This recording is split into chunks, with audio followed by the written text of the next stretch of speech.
barely slept the last 2 days. But we're here. We're doing this. Coming at you live again. And it's today's video message from my friend Lilla. A friend of mine who lives around and around the world while I'm lying and lonely. Well, I live in the state of Oklahoma, and I have, for the majority of my life, lived in the state of Oklahoma. And it's Saturday, it's the weekend. Everybody's working for it. And it's August the 21st? 20th? Yesterday was the 20th. Today's the 21st. Actually, one of my closest friends' birthday is today. And I'm such a good friend that I forgot about it till this morning. Anyway, Lilla, if you're watching, it's August 21st, 2021. And if you're watching this, it means that you like me. Because it can't be for my dazzling wit or a great conversational skill. And it can't even be because I'm good at coming up with things on the fly, which I'm very not good at. And it can't be because I'm captivating or that interesting to listen to. I'm really not. And anybody who watches these knows I'm not the best talker. But I do my best. So today I actually had something I wanted to talk about. Nothing serious, just a topic. I thought of a topic in advance, and that is music and playing music. Lilla, if you don't know, and to anyone watching this, either new or have been watching my videos for a while, or people that have subscribed to me and watch my videos semi-regularly, you may not know that I am a musician. I'm not good.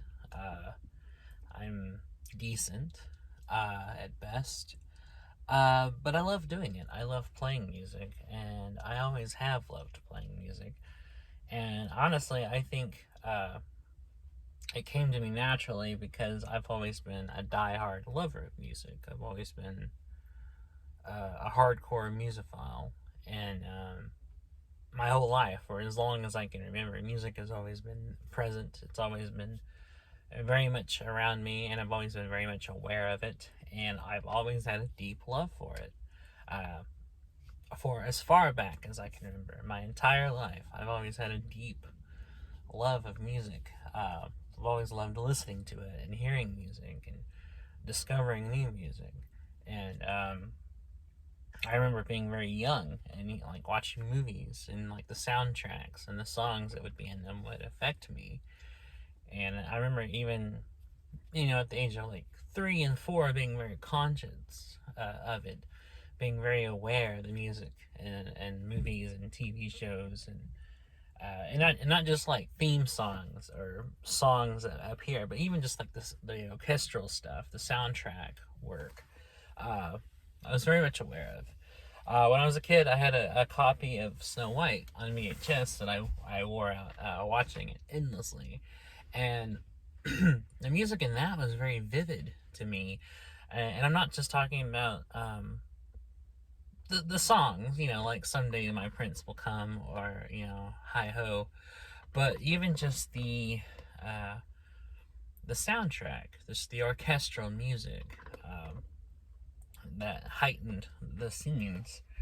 I remember loving and being very aware of it. And that was, even at that age, I was already very much aware that was part of the visual experience, was the music experience, the use of sound and the use of music. Even before I could articulate even these things, before I knew there was words to describe what I knew and describe the effect of it, I very much felt it, and that's been kind of the story of my life. I've long felt many things I never had, until much later, the words to say that I felt, which can be very lonely, deeply feeling something or deeply going through something and not knowing the words to describe it, to know what it is, to say like, oh, I'm dealing with this, I'm dealing with depression, because I've always had depression, but As a kid, I didn't know anything about it. I didn't even know the word depression until later in life, But I very much felt it. I was very much aware of it. I felt the heaviness of it and the deep sorrow of it, even as young as 3, 4, 5, 6 years old. I always knew there was this pressing, huge melancholy inside me, but I didn't know what it was or what the name of it was. I just felt sad. I didn't, and sometimes I didn't even know why. Now, granted, there were a lot of things to feel sad about. Growing up for me wasn't a very pleasant experience, and while a lot of kids have a worse childhood than I do, far worse, mine still wasn't a picnic by any means. And you know, as far as circumstantially, I had the basics. My family never had money, but I had the necessities. I had a roof over my head. I had clothes to wear. I had food to eat. I had running water. I had all the necessities, uh, but I was lacking in a lot of other areas. I was lacking love and attention and feeling like I mattered to the adults in my life. And there was a lot of emotional abuse directed towards me. And just not only that, but just witnessing physical abuse, not to me, um, but between my parents. That was witnessing that firsthand was traumatic, and and I didn't know all this stuff. I didn't know that a lot of families go through this, and a lot of kids grow up in these situations. And like I said, a lot of kids are far worse off. There's kids that grow up, without housing. There's kids that grow up being beaten or sexually abused, and that's far worse. But I was still very much emotionally abused. I was very much made to feel worthless, made to feel like I couldn't do anything right. And I rarely received validation for anything. And it made me crave affection and crave attention from everybody, because I didn't know who to turn to for it, and no one ever showed it to me. My family have always been very distant. They don't openly express things. They subtly express things. And they're not very touchy-feely. Uh, you know, they're not like very dry and keep to themselves. I mean, when they can be expressive, but about those things, they tend to be more subdued. And music was there for me when nothing else was. That's why I've always had an affinity towards art, because art was always there when people weren't there, when attention or love or friendship wasn't there. Because even as a kid, I was depressed. I didn't have any friends. I was the weird kid everyone made fun of. Uh, Teachers, would get frustrated at me because I had learning disabilities, and some of them very much took it out on me and verbally, made me feel like shit. And at home, I was often alone. My parents would stay gone all hours of the day or night, and I would stay there alone. And while I liked that, there were times when I felt lonely.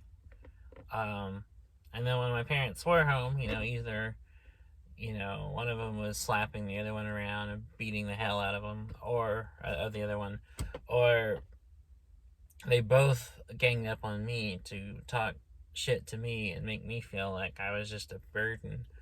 And And so I started, deliberately trying to spend as little time with them as possible. And fortunately for me, they often stayed gone uh, all the time, and I got to where I lived a very solitary life at a young age, and I learned the value of being alone very early, and I started to like it. And I've always been that way. Since then, I've always preferred my own company. I've always preferred being alone than being around people. Um, because people, ultimately only disappoint you and make you feel bad. And even if it's unintentionally, they still will find a way to say the wrong thing or do the wrong thing to disappoint you and, hurt your feelings. And it just kind of, the experiences I had as a kid just made me very much appreciate being by myself. And I grew to like my own company. Um, and I loved it. The hours they were gone when I was home alone, just watching TV. Uh, those are my happiest memories of childhood. Those and the times when I would discover art that moved me and influenced me and inspired me.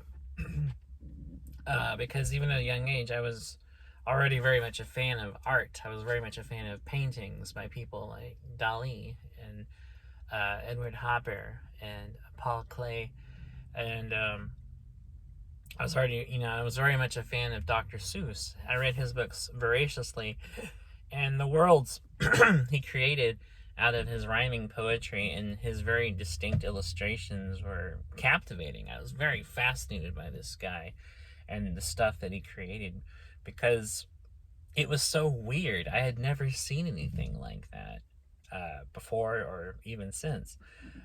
He was a truly one of a kind artist, and I would check out all of his books from the school library, and I would reread them over and over and over. And I just loved his characters, and I loved the world and the environments, and his very interesting illustrations to everything. And some of them were just very strange, and just the ideas and the wordplay and the comedy was great. And it was just one of the many things that made me more aware of art. Um, or I would watch TV specials and documentaries about painters like Rembrandt and Da Vinci, and be even more inspired and be like, oh my God, this is amazing, this is beautiful and great. So I think, I've always been artfully minded even at a young age, and I've always gravitated to it. And I think in that area I was kind of precocious. I was more aware of, Renaissance painters by the time I was like 10, and I think most kids are. And in school, we would have art class, and I would always love that. That was my favorite part of school. That and English were my two favorite things all throughout school. Uh, the whole time, even up into high school, English and art were my favorite subjects because they were the only ones I really liked, and they were the only ones I was good at. And I'm not a visual artist.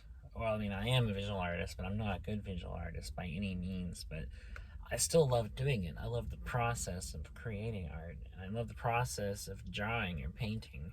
Even though I'm not a good a sketch artist or a good painter by any means. For me, it's more about the creation, the expression, than it is the final outcome of something like that. And music, tying this all back into music. Music was always there.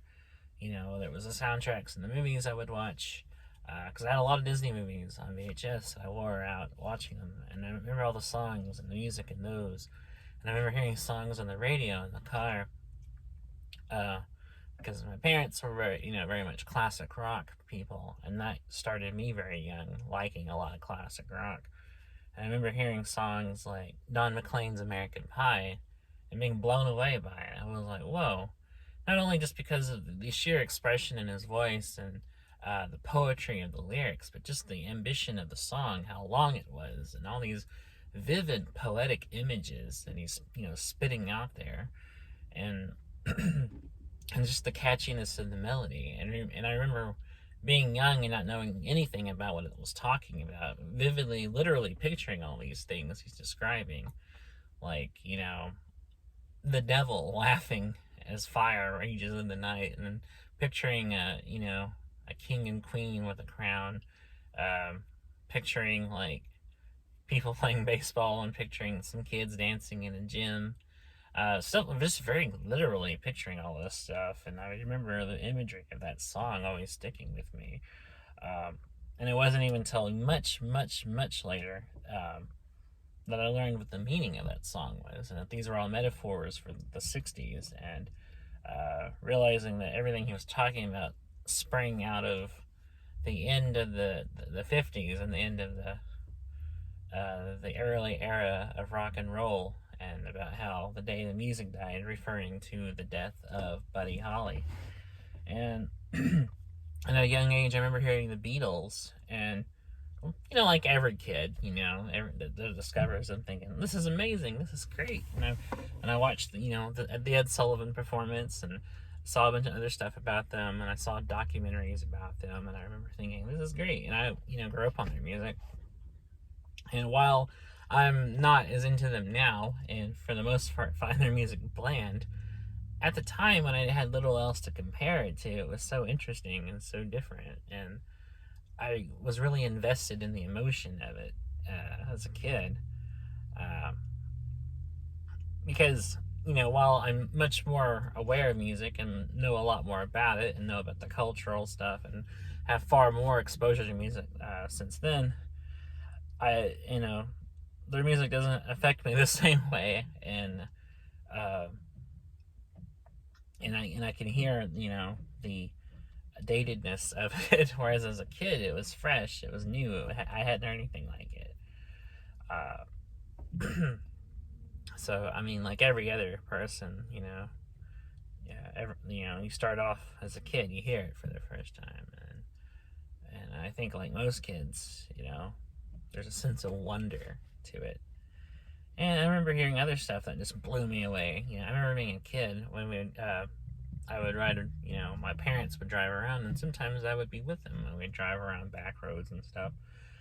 And I remember my mom had a cassette tape of Pink Floyd, and I had heard them before, because I remember long, long ago being a very little kid, and I remember hearing, my mom had a tape of the Division Bell, and I remember hearing those songs at a very young age, and I remember they were scary. I thought they were very terrifying because of how dark they were. But later, when I was about 11 or 12 or so, my mom had this mixtape of Pink Floyd, and it had a ton of songs on it. It was a very, very long tape. It was one of those, 90-minute tapes. And they'd drive around in the car listening to it, and that was when I became a fan. Because that was when I was old enough to appreciate it and just think, wow, this is so amazing and so different and so expressive. And I literally never heard anything like that. That was some of the most expressive and yet weird and yet beautiful and yet strange and yet cerebral music I'd ever heard up to that point. And that was when I officially became a Pink Floyd fan, and have been one ever since. They're still one of my very favorite bands, and always have been one of my very favorite bands as long as I've been old enough to and mature enough to have favorite bands and to know the difference between all these bands and know what each one sounds like. To this day, I'm still a huge diehard Pink Floyd fan, and have since gone back and listened to everything they've done. And at one point, I actually had all of their albums on CD. I used to have hundreds of CDs. I was a major collector, and I had all of their discography at one time. And even now, I still listen to them regularly. Like, they're still just a part of my natural everyday playlist. And I haven't lessened my affection for them by any means over time. There's very few people I can say that I've been a fan of that long, that I've loved their music for that long. But they're probably, as far as my favorite bands, they're definitely the oldest. Not in terms of like decade, but I mean in terms of being a fan of them. They're my favorite band. I've been a fan of for longer than any of my other favorite bands. Which my other favorite bands are all people that I discovered much later on, or if I had heard them, didn't really know their music much more fully till later on to become a favorite. Another great musical memory was driving and listening to the radio, and I remember hearing "Reelin' in the Years" by Steely Dan as a kid, and I was thinking, "Holy shit, this song fucking rocks!"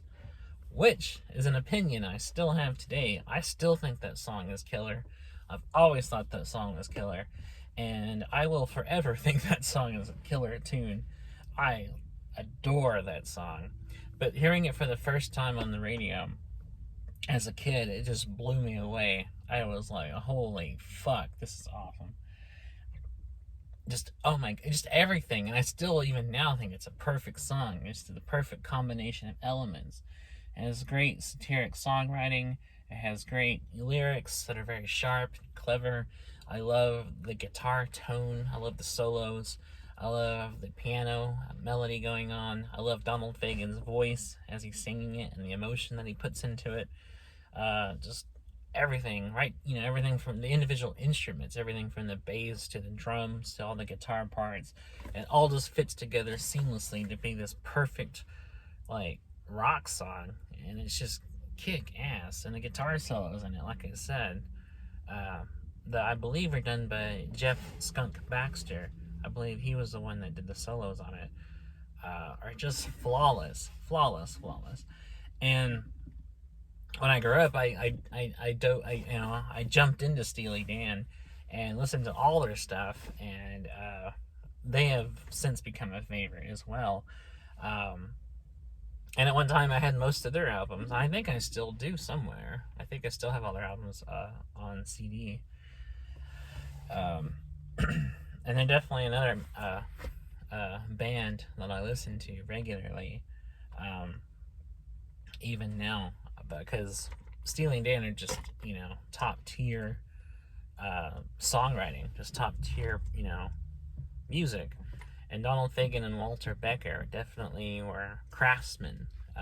They were masters of production, of songwriting, of getting everything down to where it was precise, everything down to where it sounded just right on the record. And I really admire them for that, not only for their skill as songwriters, but their skill as arrangers and composers and producers of music, and hiring just the right session person for each individual part. It shows the quality is just unmatched. There's very few people, I think, take that kind of level of perfectionism into their music, but they're definitely one of them. And anyway, so I talked about originally playing music, but this is kind of a long preamble into what got me into music and what got me serious about music, which leads me to the part about all of this inspiring me to play music, which didn't happen, surprisingly, until much later in life. Now, when I was a kid, I didn't have any aspirations to play music. I always just loved it. It never once occurred to me to think, oh, I can do this, or I want to do this. It was more just something I immersed myself in, deeply appreciated, but never once thought, hey, I should do this, until much later. So that leads me up to high school, and that's when I started playing music.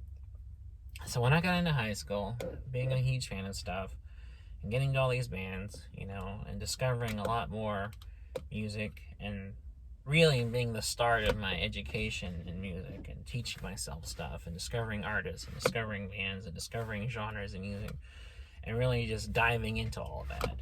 So I made some friends, and they played music, and they kind of inspired me because, they played guitar, and I was like, oh, wow, they're doing what I like other people are doing, and they kind of introduced the idea to me.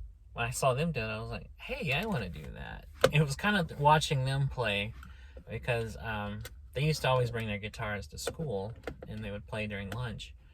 that inspired me. I was like, holy shit, I want to do this. So I started teaching myself guitar when I was 15, and it's just been kind of teaching myself ever since, and slowly improving. Even though I'm by no means a great guitar player, I'm actually very the nicest you could probably say is I'm adequate, but I'm nowhere near good. I can play very simple things, but that's fine. I like simple music. So started teaching myself guitar, and then when I was 16, I received an electric guitar and started learning kind of playing that, going from acoustic into learning kind of how to play an electric and the differences between the two, differences in the kind of technique and how you play them. And also when I was 16, I started playing bass, and I got really into bass guitar. And even after I stopped kind of playing guitar, I was still playing bass regularly, well into my 20s, up to just a few years ago when I kind of dropped it and haven't really played bass since. But I would definitely do it again. I just don't have a bass guitar anymore like I used to. But I would definitely buy another one and get back into it. I've always loved playing bass, and it actually came easier to me than guitar. There's that stereotype. It's like, oh, well, bass is easier. You don't have to be very smart to play bass. Where I think that's bullshit. I think bass requires just as much talent and just as much know-how to play as a guitar does. And bass is just as musically rich and textured as playing a guitar. It's just an entirely different instrument. But as far as personal preference, I prefer playing the bass guitar over playing in a guitar. I just really grew to love bass as a teenager, and became inspired by rock bassists. I remember being inspired by Roger Waters and watching footage, and concert footage of him playing with Pink Floyd, especially the documentary Live at Pompeii, and watching him perform with the band and thinking, that looks really cool. And that really just got me into that. And then I would discover other great bassists like John Entwistle, John Paul Jones, people like that. And they inspired me, really got me into kind of thinking about the bass part of, rock music. And from there, I actually started playing drums. I never got really deep into playing drums, but I can play very basic rhythms even now. It's not something I ever really had the opportunity to fully explore or really improve on. But I can play very rudimentary rhythms on drums, and it's fun. It was fun teaching myself that. And which leads me to the last thing I learned how to play, piano. So when I was about 17 or so, I started teaching myself piano. I didn't have a piano, but I would often go places where there were pianos, and then I would sit down and just kind of noodle around, and that's how I taught myself what each key sounds like and what each tone sounds like, and if you put them together, you can play rhythms and play melodies and harmonies and all this such stuff. And I fell in love with it. I never realized how much I loved piano until I started playing the piano. Don't get me wrong, I've always loved piano music. I've always loved the sound of a piano in music. I've always deeply appreciated it just as much as I do any other instrument. But it took me teaching myself piano to realize how much I do love it and how much it is my favorite instrument above anything else. And that got me into listening to more piano-focused music, and listening to solo pianists and listening to jazz pianists, and really just seeking out music that is piano-centric. And even now, up to from the time I started, plunking away on the keys to now, piano's easily become my favorite instrument. And I love playing it deeply, and I still play it even now. Piano's the one thing I kept playing all through the years, even after I kind of gradually got out of playing guitar very much, even though I still play guitar now. and even though even after I kind of stopped playing bass very often, which I still occasionally play now, and after I kind of stopped playing drums because I never, I used to have a drum set, but I ended up selling it, and I never got another one, so I just haven't played it in a while. Piano was the one thing I managed to hold on to. I managed to keep finding places that would have them, public places, and on the campus of the college in my hometown. There's several pianos around the campus, and I would go to the practice rooms, and I would go to the public spaces where there were, and I would go to the one in the Baptist Student Union, and they had several, and I would play them all. And I just, it was all just teaching myself and learning things and figuring out how to play things and figuring out and learning to improvise, learning how to play just improvised piano melodies and such. Um, it's all been a learning experience, and it still is. I'm still constantly learning new things, and just a couple of years ago, I started learning how to incorporate jazz chords into piano playing, and that's been great because jazz is my favorite genre. And jazz has actually had a deep, deep impact on my love of music. In fact, discovering jazz about the time I was about maybe 11 or 12 is what really kicked my love of music into overdrive. So, to back it up a little bit and break it all down, we can cover the key points. 1, I've always been aware of music from a very age. 2, I've always loved music from a very, very early age. 3, I've always loved discovering new music ever since an early age. 4, when I got older, I started discovering music more for myself and discovering different bands and artists and getting really even deeper involved in being a music geek. And 5, it was the discovery of jazz that really pushed me into actively exploring music and actively not just loving music, but discovering jazz got me to thinking, well, if I love this and I found this, what can I find?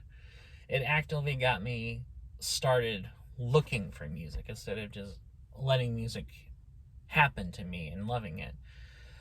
Everything prior to jazz had been, I would hear stuff everywhere and be like, oh, I love that, I love that, I love that. Hearing jazz was like, oh my God, not only do I love this, it makes me want to find music. It made me want to go to music, to discover new music, to constantly find new things, which led to my years, like I said, which led to high school being when I started getting really serious about discovering stuff and really serious about collecting music and really serious about different genres of music and discovering bands and listening to whole albums and listening to whole discographies and everything else. High school is when my music geekdom really started. But prior to that, the ultimate thing that kicked off my becoming a discoverer of music and becoming an active participant of trying to find new music was the discovery of jazz when I was about 11. So since then, I've just been constantly looking for new stuff. I'm always looking for new music to listen to. I'm always looking for new bands or artists to listen to or discover, or even looking for new stuff by people I already like, or stuff that isn't new exactly, but is new to me that I just never got around to. And so that, discovering from that. And speaking of jazz, ever since I first discovered it, I knew right away, as soon as I heard it, this was my favorite genre of music. Like, I'd never heard anything like it before, but upon hearing it, I knew instantly this is my favorite type of music. And it has been my favorite type of music ever since. It still is, and will forever be my favorite genre of music. I love jazz more than I can even articulate into words. I love everything about it. It immerses me like no other kind of music can, and it inspires me, it incites me, and invites me to just passionately dig into it and passionately just feel it. I feel jazz on a visceral level. I don't feel anything else, which is saying a lot because I deeply feel all music. No matter what music I'm listening to, I deeply feel it. I deeply feel it in my soul, but jazz is a whole other level of that. And I just deeply, deeply love it more than any other kind of music. So I'm so excited and so overjoyed that I found it, because that was really that was really the serious beginning of being a huge music person and being a huge, serious music fan.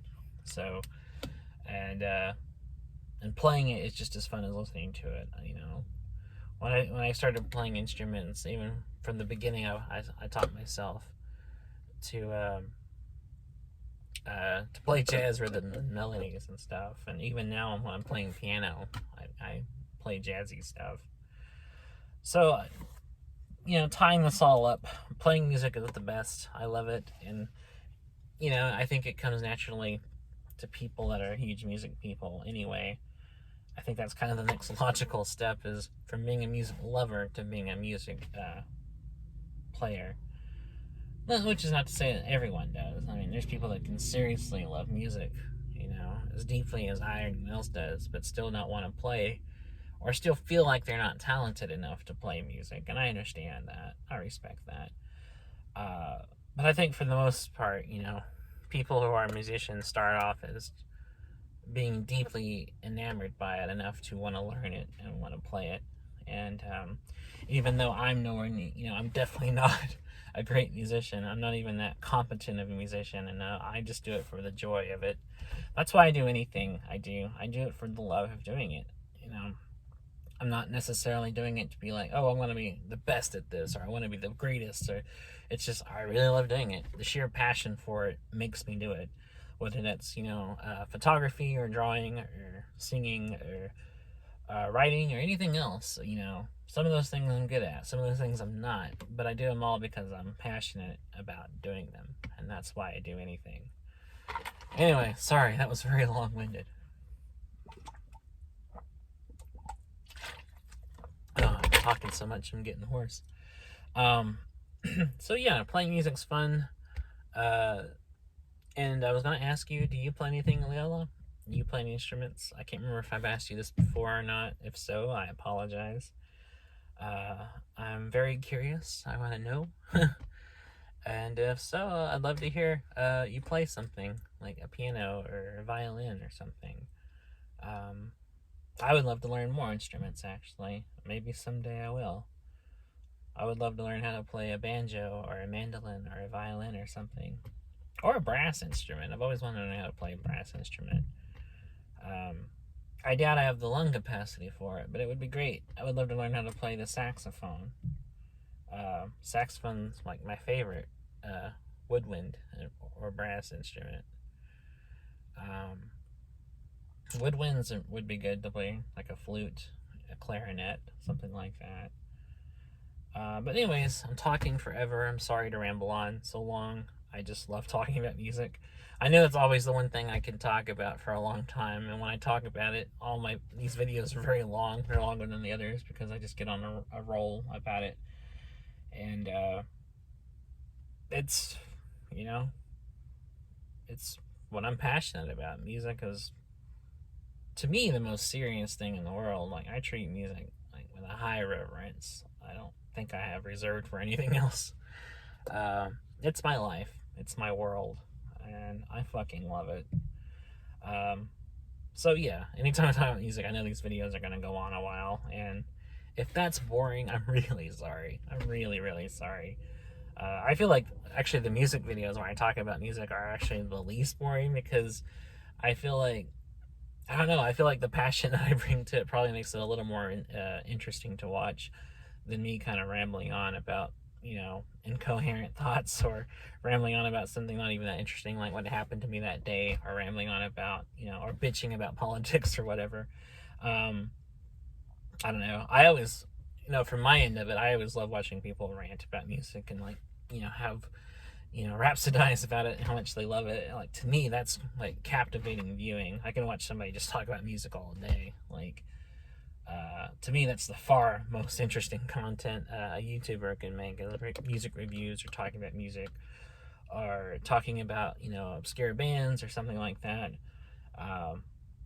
You know, and I really love watching people talk about music, or watching music-oriented channels, like Todd in the Shadows, or The Needle Drop, uh, or who else? Just a lot of music channels that talk about music. I like Pat Finnerty's channel. I love his series, What Makes This Song Stink, and how he very vividly and very cleverly deconstructs, pop songs and why they don't quite work. His channel is very great. And there's a bunch of other great music channels too, especially the ones that are more like video essays about music or musicians that use certain things or time signatures and things like that. Yeah, Music Tube is best tube. So anyways, I'm sorry to talk so long about all this stuff. I'm sorry to ramble. I hope listing my favorite musicians and my favorite bands has been slightly more interesting than what I usually talk about.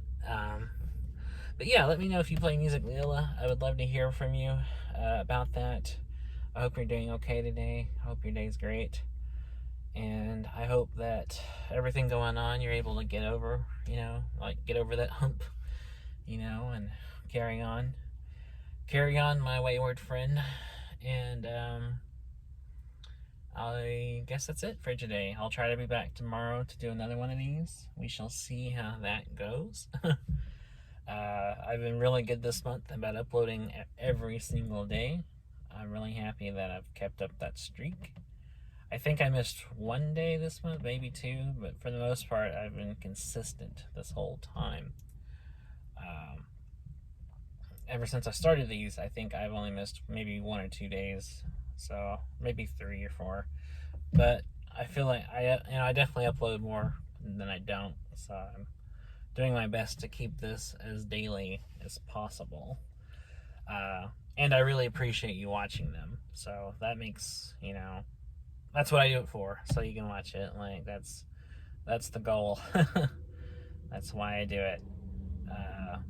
But yeah, sorry to ramble so long. Sorry to get off on this. But like I said, I feel like me ranting about music, I bring more of a captivating passion and energy to it than I do just sitting there and being like, oh God, I'm so tired. I'm so tired. Oh, I don't know what to talk about. I'm being weird. I'm rambling on. Let's talk about this for a second. No, I don't want to talk about that anymore. I feel like that's the majority of these, is me sitting there like, yeah, I don't have anything to say. Let's try this. Never mind. I feel like that's the most of what these vlogs or vlogs or however you say it are.